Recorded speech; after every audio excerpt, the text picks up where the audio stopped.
G7 Telugu స్థానిక వార్తలకు స్వాగతం. తిరుపతి జిల్లా సూళ్లూరుపేట రైల్వే స్టేషన్ సమీపంలో వెలసియున్న శ్రీ నాగేశ్వర స్వామి ఆలయం నందు దీపావళి నాడు వచ్చే అమావాస్యకి కేదారేశ్వరి వ్రతాన్ని మహిళా భక్తులు పెద్ద ఎత్తున వ్రతాన్ని ఆచరించారు.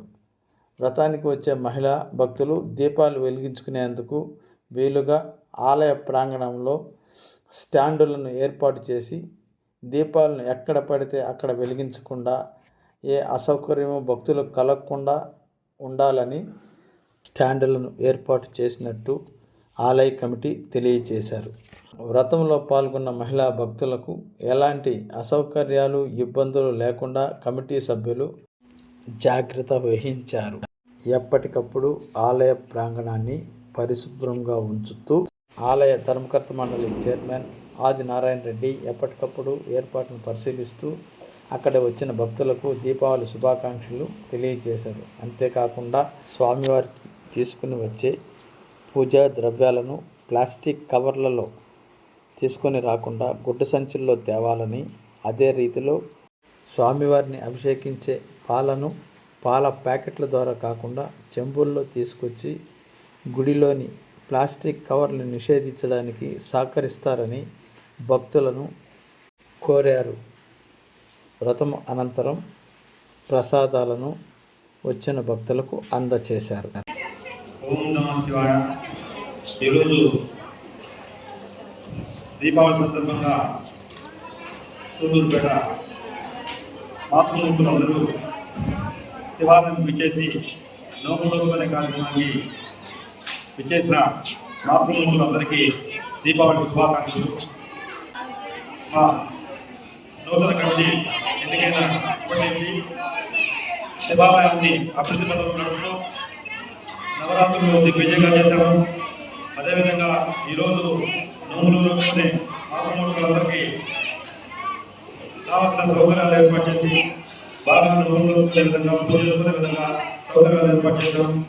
శివాలయం ప్రాంగణంలో ప్లాస్టిక్ కవర్లు కానీ ప్లాస్టిక్ బొట్టులు కానీ నిషేధించడం జరిగింది. కాబట్టి భక్తులందరూ పూజకై తీసుకొచ్చే పూలు, పండ్లు మరియు సామాగ్రిని ప్లాస్టిక్ కవర్లో కాకుండా మన గుడ్డలో కానీ గుడ్డతంతులో కానీ తీసుకురావడం చేస్తున్నాం. అదేవిధంగా స్వామివారి అభిషేకానికి తీసుకొచ్చే పాలని స్వచ్ఛమైన ఆవు పాలను ప్లాస్టిక్ కవర్లో ఉండే పాలు కానీ ప్యాకెట్ పాలు కానీ తీసుకురావద్దు. అందరూ శివాలయాన్ని దర్శించి శివాలయంలో పెట్టుకునే దీపావళి నేల మీద కాకుండా మేము ఏర్పాటు చేసిన స్టాండ్లో ఆ స్టాండ్లో మరి ఇస్తరాకులో కానీ ఆధ్యాత్మాన్ని వేసి దాని మీద దీపాలను చేసుకుని దేవాలయం యొక్క పవిత్రతను పరిశుభ్రతను కాపాడాలని కోరుతున్నాను. ఈరోజు మీకు అందరికీ ప్రత్యేక ఆహ్వానం. 22వ తేదీ నుంచి వచ్చే నెల 20వ తేదీ వరకు కార్తీక మాసం సందర్భంగా విశిష్టమైన పూజలు ఆలయంలో జరుగుతాయి. ప్రతి సోమవారం అన్నదానం ఉంటుంది 12 గంటలకి. ప్రతి రోజు ఉదయం సాయంత్రం అన్నప్రసాదాల వినియోగం ఉంటుంది. ఈ అన్నప్రసాదాలకి మరియు అన్నదానానికి ఎవరైనా ఇవ్వాల్సిన వాళ్ళు ఆలయం యొక్క పూజారి కానీ చైర్మన్ కానీ కలిసి సంప్రదించవలసిగా ప్రార్థిస్తున్నాము.